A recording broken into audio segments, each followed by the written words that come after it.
let's talk about it.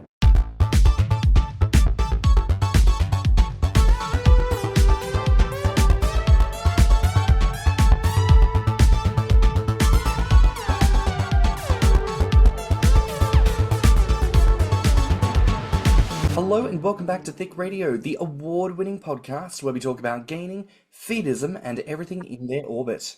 I'm James. And I'm Tim, so let's get into it. Today we're welcoming onto the show, we've got a good friend of ours, Birds. Hello. Hello.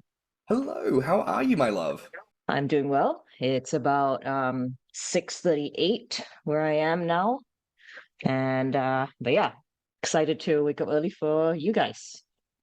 Bless you, we are humbled and honored. Once again, we are engaging in the noble tradition of talking to people around the globe.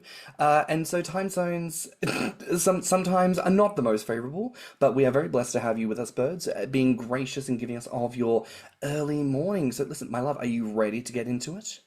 Yes, very much so. Wonderful. Well, listen, for people who are unfamiliar with you, would you mind just share with us how you came to discover the gaining and feedist communities? Mhm.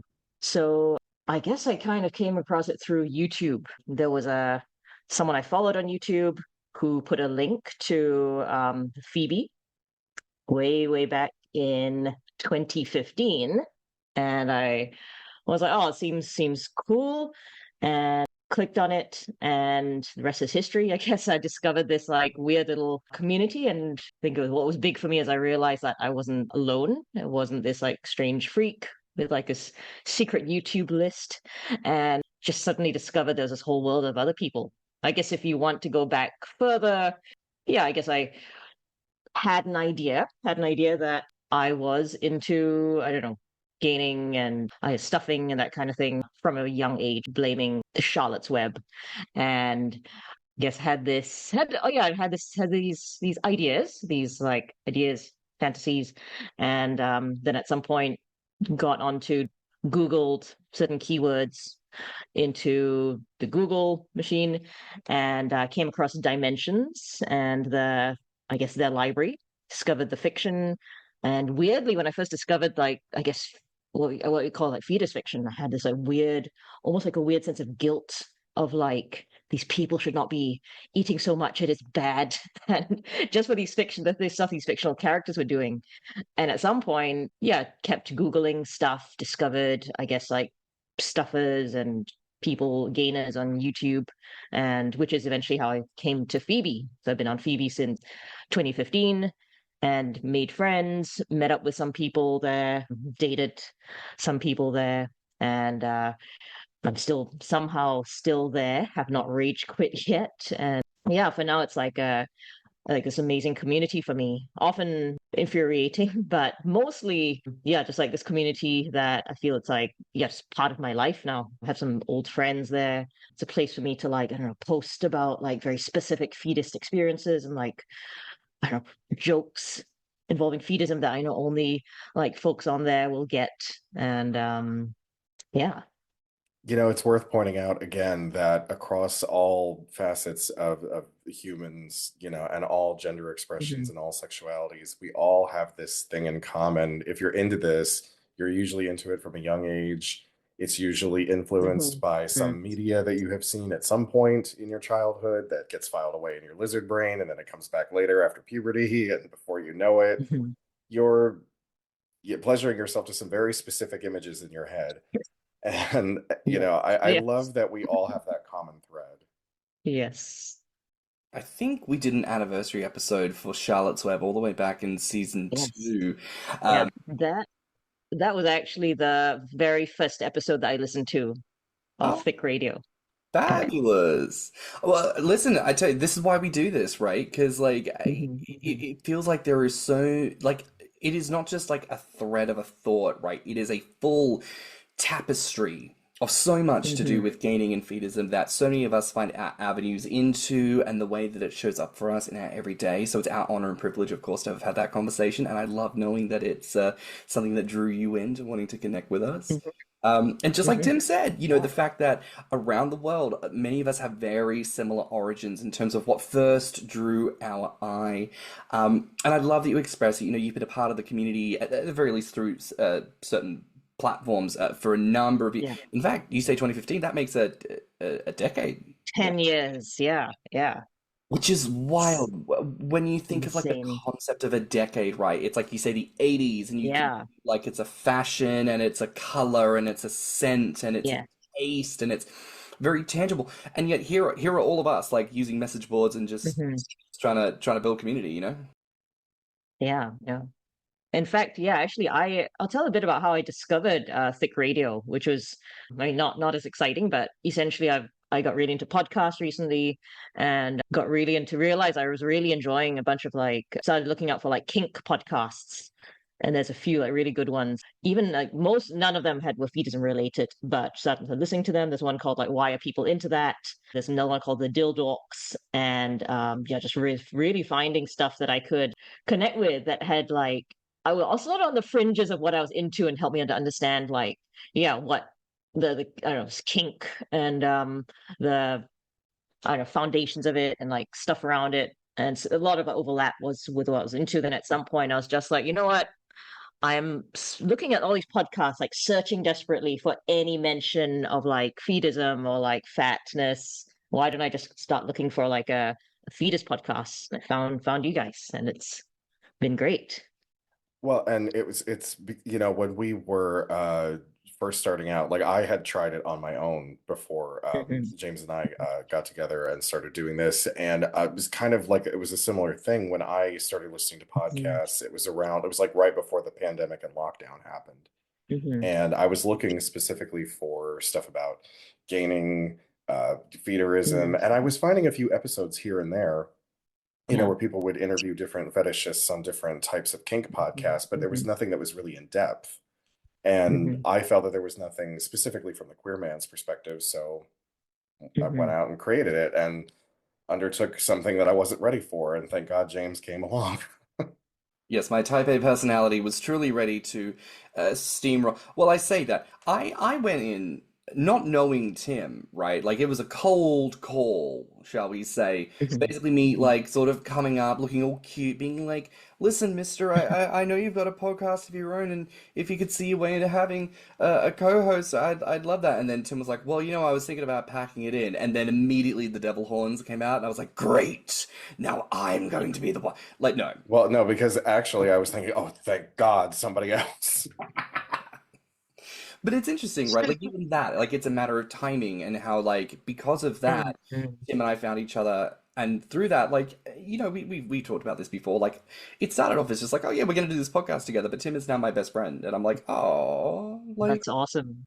it's the beauty of community, and like I don't know, I like how like you said sometimes you resist like having a fit when it comes to Phoebe and people sometimes because like this Hmm. is I think a lot of people everywhere all the time all at once or whatever that Michelle Hmm. movie was called, right?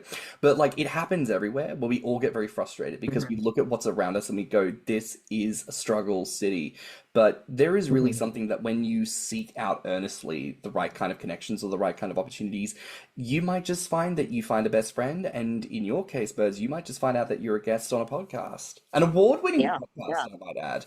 I don't know if I've Oh ever said that yes. before. Award-winning? Did I say award-winning? You're so demure. Yes. Yeah, well, yes.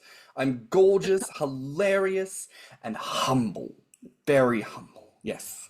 The Things shrinking violet, my little Thanks. shrinking violet. Yeah. that's the one. But on that point of community for listeners, would you mind sharing with us like how do you identify in these spaces? Like Mhm. what kind of labels do you like to use and how do you like to engage with others? Yeah. So I'm non-binary. I'm identify as like transmasc. I go by I guess she and they. And it's interesting that the I don't know in the so-called like I guess, civilian world, so-called outside world. I'm not super bothered by pronouns, what pronouns people use, and like really talking about gender. I think part of that is definitely a coping mechanism. I think because I don't like to. I think part of me always like is like I'm non-binary, but I want to be one of the nice ones, and I want to be accepted. And so, but honestly, it's not something that I like think about most of the time. But I think when I specifically went into Feabie and was introducing myself, I was like, here's a space where I think no one really knows me. I'm gonna introduce myself with how I feel most comfortable. If like, yeah, and so I have listed myself as transmasc and non-binary, and I'm also bisexual. That's a big part of who I am. I am from Singapore, and what else? I'm 37.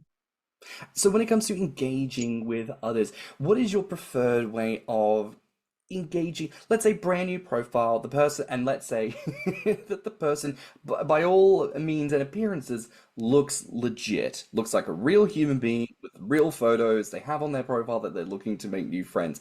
How would you approach that person?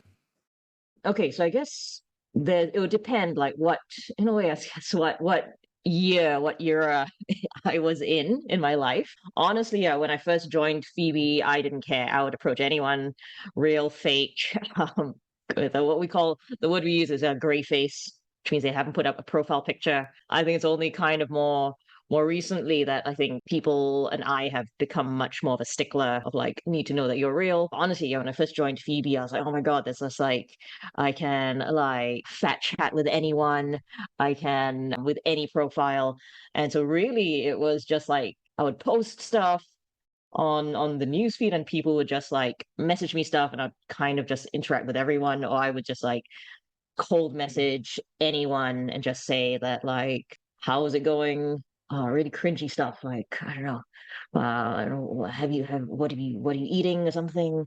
I can't even remember. Well, sometimes yeah, people I would like post stuff and like bait basically, and people would message me and I would just like go straight into like fat chat with them. Today, I mean, today I'm much more selective, much more picky. I mean, I am not really on Feabie for, I guess, for like necessarily fat chat, more like friendship right now, because I'm in a relationship.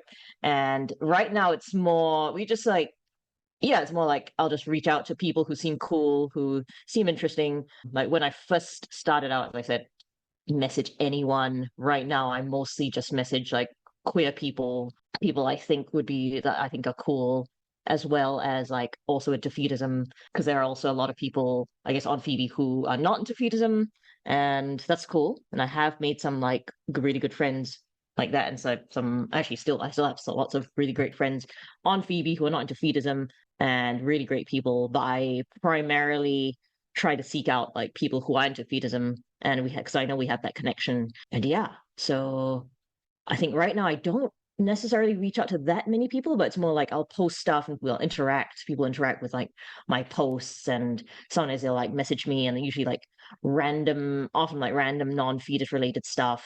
But sometimes I have feature related stuff if I post about a specific experience. But yeah, usually it'll just be like, hey, and then like very random or like niche reference sometimes. Or sometimes it's just like, oh, I think you're really cool, really like that. Have some mention something on their profile and that kind of thing. I saw this in your profile. I think that's like a really cool thing. And like, I'm also interested in this. But yeah. And I'd be curious to know if, and again, referencing you exist at the intersection of so many different identities. Do you Mhm, feel like your, and with of course respect to your partner, do you feel like your mhm, preferences, like what you maybe have looked for within the community, do you feel like that has shifted over time as well? And if so, where mhm. do you feel like, and again, with respect to your partner and identities, Yeah, yeah, do you feel for like sure, that for sure. focus is now? Yeah, honestly, like when I first joined Phoebe, I was just looking to get off, really, because it was suddenly like I had just like kind of just found out I was able to what's how do I put this? Okay, Phoebe was like a sexual awakening. And for that, I didn't even wasn't even sure what it meant to be sexually attracted to someone. And then suddenly on Phoebe, it was suddenly being like a teenage boy. I call it like a teenage boy era of suddenly, oh, this is what it means to be turned on by people, by other human beings, and not have to pretend. This is what people are going through every what people are talking about. And I was like 27 at that time. I was like, oh, it's just taken this long to, and suddenly I was like, oh, I am a person who can be attracted to bodies. Like, what's that about? So really, I think at first it was just really for like seeking out was just really anyone to talk to me, anyone to talk to who was also into feedism and who would chat just to make, I just wanted to see people who were into the same things as me and anyone who could like not even carry on a conversation, just like how long could they sustain this like fat chat and like how could we get each other off and stuff. Now it's really just to like, I think I just really want to meet more like queer people with a similar sense of humor who like kind of get me, who are, I don't know, also have the same politics as me and also into feedism. So now it's way more about like having a community. I mean, I still do find lots of people there on their attractive, but now it's more of a thing of like, yeah, who do I want to be friends with who also happen to be in the same interests? Very understandable. I mean, Tim, you and I have talked about this a lot, especially over the last couple of months, that certain sense of, you know, it's important to have people in your corner who you are in alignment with. In a Hmm. community of gaining and feedism, of course, like finding people who are similarly matched on the body and on those preferences, of course, is wonderful, but also other things too, because there is more to the fat experience or the experience of like being Hmm. sociable with fat people than just, oh, fat turn me on. You know, there must be more to the Hmm. human than, you know, than just the base. Yeah, for sure, for sure. Because I think just the whole like if I'd gone on that route, like eventually I got bored. Like you get bored if it's just about like fat, like, getting off. Like it's cool to explore, but after at some point you're like what else is there? Yeah, indeed. What else is there? And I would be curious. You know, I always like to explore this with our guests who, such as yourself, are bisexual in nature. How do you feel Hmm. that, for example, sapphic engagements differ from, I would Hmm. suppose, heterosexually aligned engagements? Hmm. Hmm. I guess some of my very first feedist experience in real life was with a woman, and it was with an ex-girlfriend because she was into kink and I barely like knew what anything was. And I can't remember, but eventually, yeah, at some point she was very open about her kinks. Like, she was in the scene, and at some point I think I don't even know when, but oh okay. So at some point she came out to me first in that she admitted to me that the thing that she had been most attracted to me was my belly. And she was like super embarrassed to say this. And I was just like, actually, that is the hottest thing anyone has said to me. That's the hottest thing you could ever say to me.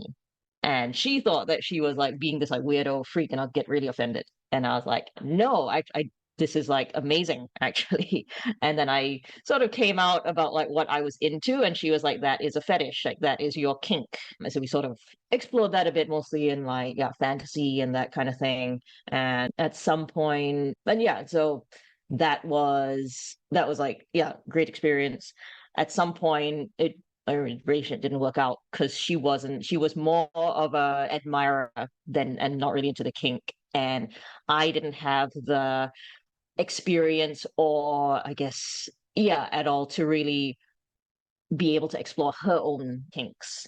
And I think that led to a lot of frustration.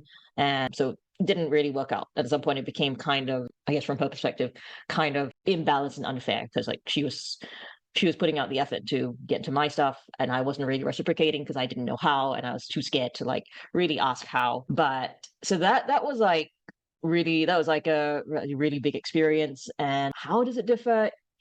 I'm trying to think of like, so I have had a few like sapphic experiences. I would say in the sense of I think my okay, so we're just talk about my like sort of hetero experiences with I guess like male fetists, straight male fetists, which is I guess very much of like it's just very much more I don't want to say straightforward, but very much you just get directly into like this gets me off. Okay, that gets you off. Let's do this. Which I kind of did I do still kind of feel it's something that I can connect with more. But I feel like I guess I don't know, sapphic fetism. I guess it's just more about talking about getting to know each other as friends first, and getting to know each other maybe romantically, and then after that, when we have more trust, we sort of get into like the fetish stuff, the kink stuff.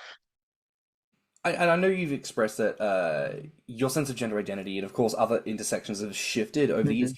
Do you feel like elements of gaining and feedism have influenced your understanding of your gender identity, or do you feel that maybe the freedom seen within the community is perhaps what led to a sense of freedom of discovery of your sense of gender? Mm-mm. Yeah, it's a great question. I knew from the start that I mean, we have again like a lot of the labels we have are very binary. Right? We have like if you're fat, you're BHM or BBW. I did see this great meme the other day. It was like, no, I don't think it was even was it from a feedist site, or was it just like I can't remember. Anyway, it was on Twitter. I think it was on Twitter or something, and it was like if BHM is for like fat, beautiful fat guys, and BBW is beautiful fat women, then I'm a big beautiful queer. I'm a BBQ. So yeah, onto your question. I think that yeah, I think it has sort of solidified how I identify in a sense, in that like I definitely know that do not identify as like BBW. I mean, if even I'm not the right size, but I think even if I was, and if someone called me BBW, I would probably be like, yeah, whatever. But it's not, because I guess my vision of like, I guess BBW is someone, yeah, I don't know, who is very like womanly and has a lot of curves, and it's not really what I'm about. I guess it's not really how I see myself. I know there's a lot of like very hot, fat butchers, fat masks that definitely don't get enough praise and don't get enough, yeah, exposure in the community enough. But yeah, and I'm not exactly a BHM and either. And then although I do think that like being attracted to both, and like really like I guess looking at a lot of like fat men has really also expanded my idea of like I guess what like a fat masculine person can look like. Like there are fat like masculine people. You can have breasts, you can have boobs, you can have like large hips and a large butt as well, without having to take away from your masculinity, and in fact like increasing it. So I think it's yeah expanded on like my idea of like what bodies can look like for any gender. And I think for myself it's also solidified on like how I see myself, because I think there's a I guess a lot of people do still, even on Feabie, they'll still see me as like yeah a woman and stuff. And I guess usually with like gaining, there's the idea of like, oh, it's you're like a female bodied person, you gain weight, you're gonna like have larger boobs and like have larger butt and that sort of thing, and you're gonna like in a way, yeah, as you say, become more feminine. And I guess I don't necessarily see fat as like yeah leading to femininity at all, and or necessarily or always masculinity in a sense. So I see myself, if I was gaining, I would still see myself as like maybe yeah maybe becoming more masculine, but also I don't really see it changing like gender identity. And I think another thing is also like, because I go into read a lot of like feedist fiction on DeviantArt, and realize that what I was into, because I also write my own stuff there, and realize what I was into is really writing a lot of like non-binary characters and writing a lot of androgynous characters where I don't really make the gender explicit. And if I come across a piece which I guess emphasizes too much, I'm like, yeah, this like like her boobs got huge or something. I'm also like, okay, it's feel I'm not super into this thing. Yeah. Well, and speaking of the fiction that you write, like when you're Mhm. writing it, do you play with, certain gender themes and certain Mhm. themes on fatness that kind of like help Mhm. you work through anything that you might be uncertain about in this fetish? Yeah. Yeah, actually, come to think of it. So like I like to write characters with like, yeah, who don't really have a gender. So like if you're reading it, you could put any gender onto it. I might only put a hint of I don't know, gender here or there. But for me it's almost like maybe, yeah, like a almost like in a way utopian, in that like it's a way to imagine like what yeah, Feedom could look like if, like gender didn't matter. Or if you could what does androgyny look like even. I had this experience which was like really, I guess it was bad but also quite okay, bad but good, when in which like I think I had a because I do write I write a lot of like androgynous. Occasionally I'll write something about like two guys or something about like two women or something. And I had this, I think I was chatting with this guy who was like a Republican or something on Feabie, who was a few years ago. And again, this is when I had like very few boundaries and I'll just chat with anyone. And at some point he realized that I was the writer of all these fiction pieces that he liked. And he was like, "Oh my God, I'm so mad. Like I loved your stuff, but then I couldn't figure out the gender of the people. So I assumed they were women. Then I saw that you also wrote about dudes. Then I was like, oh no, am I gay now? Did you just get me to like get off to guys?" As if that would be the worst thing in the world. I Yeah, look, yeah, I'm sorry, but yeah. I understand that there is, I guess it's the Kenzie scale, if that's what Mm, we're still mm, using to measure these things. mm, I always thought it was kind of stupid. But I don't understand this like intense homophobia that comes out of men. At like the very idea that mm, they could get off on mm, any part of a naked man or anything to do with a man. And I mm, just want to be like, you guys watch porn. I know you don't watch mm. only lesbian porn. You Yeah, watch regular heterosexual porn. So you're still getting off to a naked man. Like, just get yeah, over it. It's so silly to yeah. me that this has persisted into 2025. And then there are like Facebook groups that friends of mine and perhaps myself might be on, where it's like guys who are, quote unquote straight, but they're looking for street trade. I want to ask, because you'd mentioned before about how you feel that certain terms don't necessarily apply to you, BBW, BHM, and Mm, again, some mm, of it's gendered, of course, but as you acknowledge, you're not necessarily such the largest person in a space. Tim and I, of course, relate to that. We mhm, certainly aren't the largest people mhm, around ourselves. But when you consider that, do you ever feel a sense of, I guess, like an imposter syndrome or a sense of mhm, pressure or demand on you as a smaller framed mhm, person to exist in a larger frame? mhm. I think again when I first, yeah, I think when I first joined Phoebe and I was kind of like just talking to everyone, listening to everyone, didn't really have that many boundaries. And I did, okay, I guess, oh yeah, I'm so, I mean, currently how I identify as sort of like I still call myself a feedie and a feeder. Technically, I'd be more of like a stuffer and I guess I would also call myself like an encourager, but I'm also not like now I'm not in really into gaining. It's like if I do gain. I mean, I call myself a feedie in the sense of like, if someone teased me about my weight, I would get turned on. And someone teased me about my weight gain, I would get turned on. Someone encouraged me to eat, I would get turned on. But I don't really go out of my way to gain. But when I first joined Phoebe, there's a lot of people who'd be like, "Oh, like you'd be so cute if you were larger." And to be fair, I was like at my thinnest then because of like hormone issues. So I was like very, very thin. And so I was like, okay, you know what, I'm open to like trying out gaining and gaining a bit. But yeah, I did have a lot of people who were just like, oh yeah, you'd be so much better if you gained and stuff. I think currently I don't really feel like I don't have a space because I think there is definitely feels like there's a space there for like encouragers and like yeah feeders who are there is like a good small community of like feeders and like encouragers who are smaller.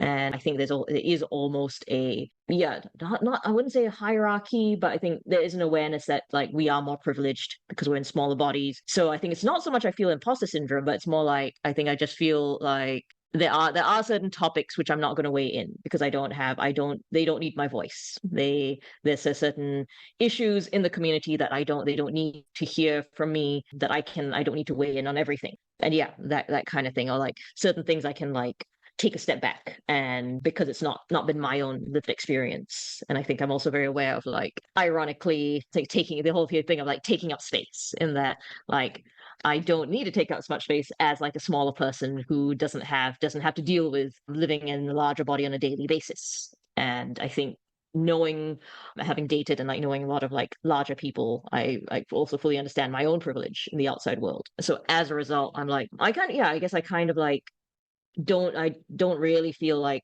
I don't belong, but it's more like I know there's like certain issues in the community that affect the larger people that I don't necessarily need to weigh in on as like a smaller person.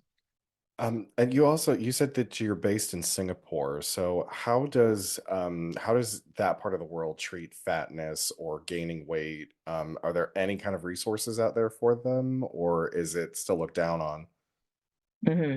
Oh, it's totally evil, totally horrible. And dehumanizing, to put it lightly. In two words, yeah, just completely evil and dehumanizing. And it is extremely fat phobic place, which guess I've been dealing with that. So it's like I am considered a larger person here, to put it lightly. So I think in general, a lot of the East Asian society is like violently fat phobic for various reasons. And uh yeah, I think it's been a struggle. There has been more a rise in the concept of body positivity, but I see that mostly in the sense of like when people continue to make fat phobic jokes, they will often add and like, oh, I'm going to get cancelled by the, or like, oh, I'm not supposed to say this because the body positives will come after me. And where while body positivity has barely taken root in Singapore, and there have been a handful of body positive activists and like plus size clothing boutiques which have been doing amazing stuff. I have a good friend who has been a body positive activist since before anyone else, like since like 2013, 2014, and has just encountered the most vile abuse online and has really, really taken a toll on them. And yeah, so generally, yeah, it's not not a good place to not a good place to gain, especially if you're a woman, especially if you're like AFAB. I think it's like even worse. There's like really hard to find clothing if you're not if you're not small. Like even for myself, like I am on like the larger end of like most of a lot of clothing stores here. I think the way that I survived is that I randomly discovered I randomly discovered fat liberation when I was like 14 because I was a nerd and I like loved reading, and which led me into reading this book about like how the media affects women's body image, which led me into discovering randomly, I guess, Marilyn Wan and Fat So. It's an amazing zine, and they happened to have it in one of the bookstores here, so I read that. And that kind of like shaped my philosophy, and like kind of, I guess, shaped how I move through life. And really, I'd say it saved my life. I feel like that was just, so it was interesting because I read it just before I read about all this and read about how like I guess society like hates fat people and fat women, and way just before I gained weight in due for puberty.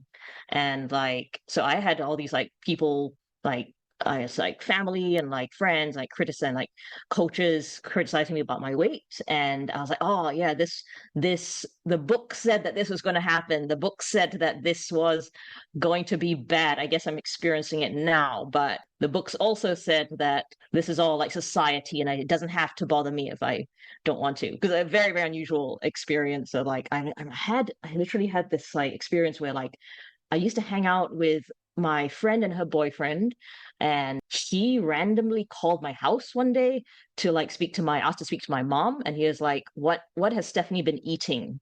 And he asked me, like, what have you been eating? And basically just told my mom, yeah, you should watch out for her. She's been gaining weight. And so now looking at it, it's like, what the fuck? Yeah, I can't handle that level of invasion into my private life. Like, Yeah. why are you calling anyone in my family Yes. to tell them Yeah. anything about me? Yeah. But Yeah. I mean, do you he was think it would turned out to be be a horrible person, but yeah. do you think that it would be fair to say that having read such a Mhm. insightful book at such a young age, and like, do you think that that really prepared you for maybe getting a little faster through this journey than some of us? Because for Mhm. some of us, like I'm almost 42, right? And like I didn't Mhm. really come to understand myself in this whole world until I was Mhm. like Mhm. 36, you know? Mhm. And Yeah. whereas you're reading this really insightful literature at 14, do you think that it kind of gave you a leg up, Mhm. or do you feel like it was still struggle bus? I think it's interesting because I think it made me. I think it was is two things happened, which is one, I think it made me accept myself a lot more. I think the idea that it was on one hand it was two very separate journeys, and I think I still had a lot of it's interesting. I still had a lot of issues about like shame around like eating in public. Weirdly enough, because I think again it's a lot is all connected. Because like from a young age, I think I had one or two experiences where adults made fun of me for like eating a lot or something. And so I always had this like thing in the back of my mind where even eating by myself in private, like at one point I lived on my own, I didn't dare to like even buy ice cream because I was like, I had this like weird paranoia of like I don't want to be like sitting on my couch eating a tub of ice cream by myself. Because like, what if, I don't know, if I was like, if my life was a movie, this would be like really embarrassing. Or like, what if there was like a hidden camera or something? This would be really embarrassing. But then I discovered feedism. Then I was like, oh, actually, shame is hot. Actually, there's this like great meme, which is just like, it's like you can, one is like being ashamed of your kinks versus like fetishizing your shame. And really, after I discovered feedism, it was like, oh, actually, this was like the final boss that I had to destroy, that suddenly I am no longer afraid. And if I enjoy, like, I'm no longer afraid of like being seen to eat a lot in public. I am no longer embarrassed by that. I didn't realize that this was like holding me back. And like now it's like, if I were to eat a lot of food in public and someone called me out of it, I'll be like, cool. Not to say involve like strangers in my fetish, but it'll just be like, yeah, I'm not ashamed if I'm kind of proud of this. But yeah, so on one hand, I was like, in terms of like body and stuff, I think I think, yeah, it helped me to like, when I realized that I was into fatness and like into eating and stuff, I think it was a lot of like shame I didn't have to deal with in terms of like gaining, and there was maybe less issues to deal with in that sense. On the other hand, I think it gave me, not to bring this up again, not to bring it did bring more, in some ways it brought more shame, because I think as I got to know, I did date some like larger people, larger women.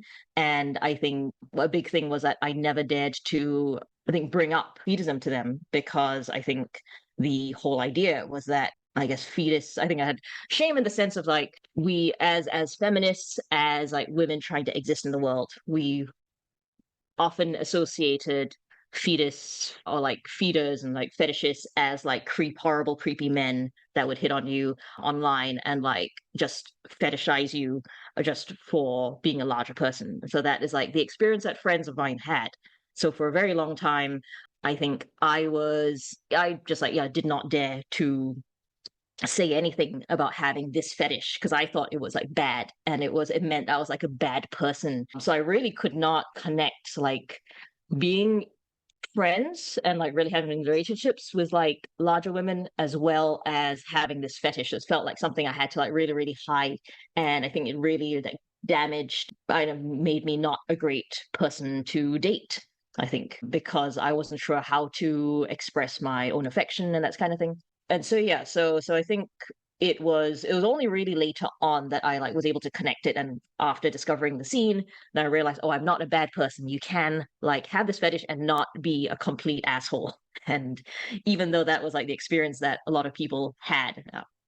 Well, and that leads me into another question. So, for someone who is in that position where there's all these factors that are out of your control, but then some factors that Mhm. are within your control, what is your advice to people who are, in a similar situation to you? Maybe they're in a part of the world where they can't really express what they want to Mhm. because society looks down upon it, or in some cases, well, I don't want to bring up the cases in which it may be dangerous. That's something totally different. But Mhm. for For people sure. who feel kind of like stuck in a certain place Mhm. and time and they can't do anything about that, what would you advise them to do to improve their situation?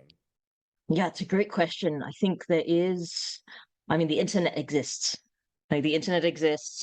There are like entire communities out there. Honestly, it's like this era, it's the easiest era to, it's not easy, but it's the easiest to be a person with a fetish. I think it's the best era to be alive if you are someone with a kink, with a fetish, because you can find all kinds of weirdos like you in a specific corner of the internet. So I think, yeah, just internet friendships are very important. And I think just doing research, getting out there, finding the community.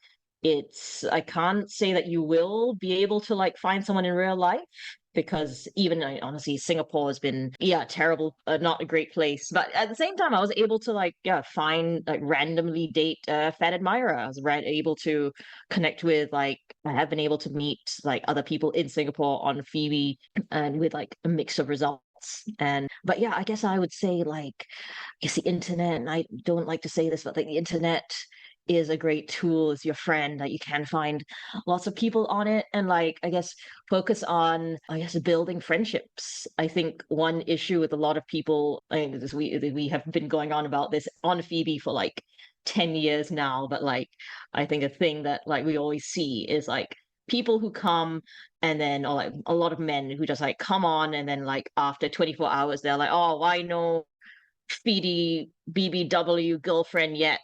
Fuck this place, I'm out. Or like, oh, why all these women trying to scam me, when it's really they just came across one sex worker who explicitly said that I'm a content creator or something, and they're like, oh, why you ask me for, everyone's asking me for money, meh. I hate this place. I think so. I think a big thing is just like having patience, and I think, and a big thing also, like on Feabie, a lot of people come in, they expect to like, yeah, again, get something out of it immediately. I was like, they're like, this is a going to be a vending machine for me to like get off, or like get girlfriend, feedy or something, feedy girlfriend. Um, See, and queer men, me, it's bad on the other oh side of the yeah, fence too. It's the I'm same damn sure. thing, no matter which app Yeah, you're on. yeah, and I guess the answer to that would really be, and like people always asking like, how do I connect with people? It's so hard to connect with people on Phoebe, and it's really like, and I'm like, look, I am in Singapore. I have like met people around the world. Obviously, I do have the privilege to fly. Um, to different countries, but I am in this like horrible tiny little country, but I am able to have been able to meet people around the world, have been able to have relationships. And really, I think it's just about being patient and really like being generous, being yourself, and really just like posting non-fetus related stuff sometimes, letting people know who you are, posting joke stories about your life, just like putting in the effort to Yeah. let people know you're a human being. Your I think. literal conversation point before about how it does not matter how attracted to one another you might be. At some point, you have to be able to have conversation and be human with one another about something that is not necessarily just about the fact that one is chub or one enjoys the chub. You need more. Mm-hmm. You must be a fully fledged human being. Hmm. Ultimately, we come to this point a lot on the podcast about how no matter whether you determine gaining in fetishism in your life to be a kink or a fetish or a full-blown sexual identity, gender affirming, does not matter. You Hmm. yourself, the human, are a Rubik's Cube with pants, right? Like Hmm. you are more than any sum total of all of that. And so, therefore, if you want to connect with people in ways that go beyond, you must go beyond and you must be willing to Hmm. put yourself forward, be human. And much like you say, like patience. And I do think that is Hmm. a virtue there. Um, Understanding that no matter how many bad connections you might come across, Hmm. it's not, it does not denote the entire space. It does not denote your entire city. There are more opportunities there within than what you realize. Um, Hmm. and I think, even maybe peeling it even further back, revisiting what your intentions are with the space. Mm, Yes, of mhm, course, sex, hilarious. Of course, we like it, no shit. mhm, But if your intention is to make friends, review your photos, review your mm. profile, review Yeah. the last 10 messages that you sent out to different people. Is there Mhm, enough human in that context for someone to grab a hold of and go, okay, I will respond to this message because I can see you're being human. You've listed your interests in your profile, so therefore, if I'm going to cold message you and go, hey, I just came across your profile, you look really cool. I see you like 1, 2, and 3. I like mhm. those. Talk to Yeah. me about them. Like, Yeah. just a bit of humanity in the mix. Yeah. Yeah. And maybe and you know Yeah. what? Maybe that is some broader advice for the world we live in right now. Mm, for Humanity. sure. Thought your Sure. common man might go a long way. Yeah. Actually, one more thing I wanted to add is that even, I mean, there is fat chat, and then there's also like talking about the kink, because I think being in a kink community is just like also, honestly, it's a great opportunity to just like basically, I don't know, I call it nerd out about this kink, because it's such a weird, such a strange specific kink. Like I find myself just like getting into all these like great conversations with like other people on Phoebe, just being like, so what do you like about this king? How did you get into it? Why do you like this aspect? Why do you like that aspect? And so it can turn into like hot conversation, but that's not really the point, because it's just about us like trying to figure ourselves out with each other, because we don't have a chance to do that in the outside world. As we begin to come to the end of this episode, I just want to give this opportunity to maybe revisit that sapphic theme. I'd Mhm. love to know from you maybe some experiences that you're willing to share with us, any insights that you've gleaned, because we've had the privilege of speaking to a number of female aligned and female identifying people who fit maybe more of that role in a relationship, but I find that we don't often get the opportunity to explore the sapphic, true sapphic side of gaining and feedism. Is there anything you'd like to share with us?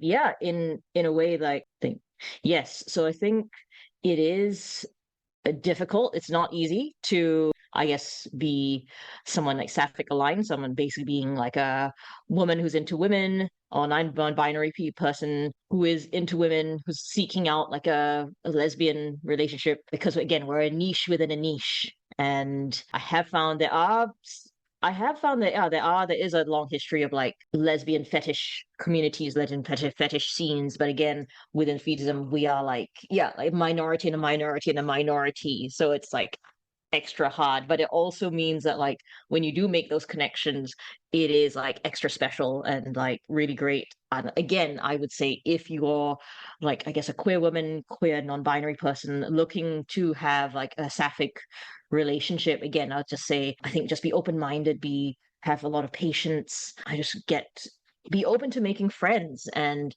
just be very, I don't know, be kind to people. I just treat people like, as you say, like humans, like friends, because it is, so we're all struggling. And it's like, if you're, I guess, a queer woman, it's hard enough to exist in the world, and it's even harder to like exist in this kind of environment. Like we don't have like a Grommr of our own. Like, we're kind of like stuck together with like the straight people, and all desperately trying to find each other with the scene. And also and that's not even talking about all the fake profiles of like men pretending to be lesbians on Feabie as well. So yeah, so I think if you can even just like find those friendships, just like hold on to them, and if it develops into something more, then that's amazing. So I've had some like, yeah, amazing connections with like, yeah, queer women in the fetus scene. And I got introduced to it by like a queer woman. And yeah, so I think it's just, yeah, we need to come together more as a community, and like find each other and like stay together.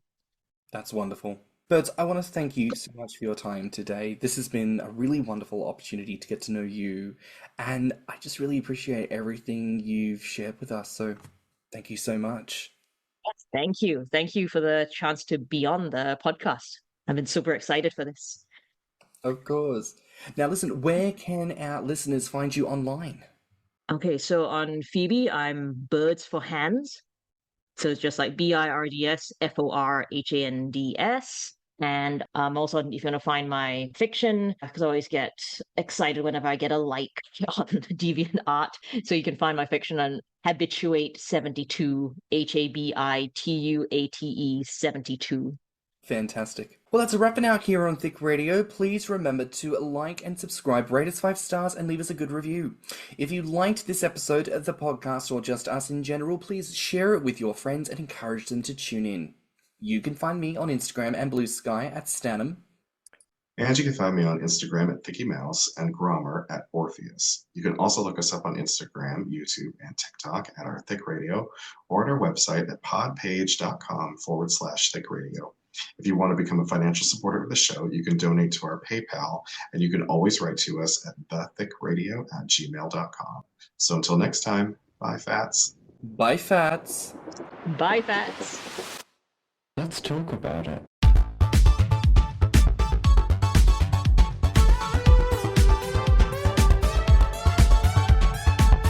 Thicc Radio is a Spotify podcast Artwork, media design, editing, and production by James Heinzen. with original theme music by CYMK.